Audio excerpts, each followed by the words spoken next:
Hello guys, good morning, happy Friday and happy weekend everyone. I'm here in the balcony, the sun is coming here.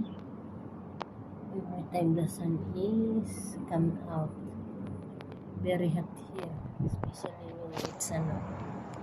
See, yes, very hot. This is the balcony, and there's a balcony. We are in 9th floor. That's the old cemetery. Here, I'm gonna clean the house. While they're sleeping, I need to mop the floor. My hair is pull open white. I need to have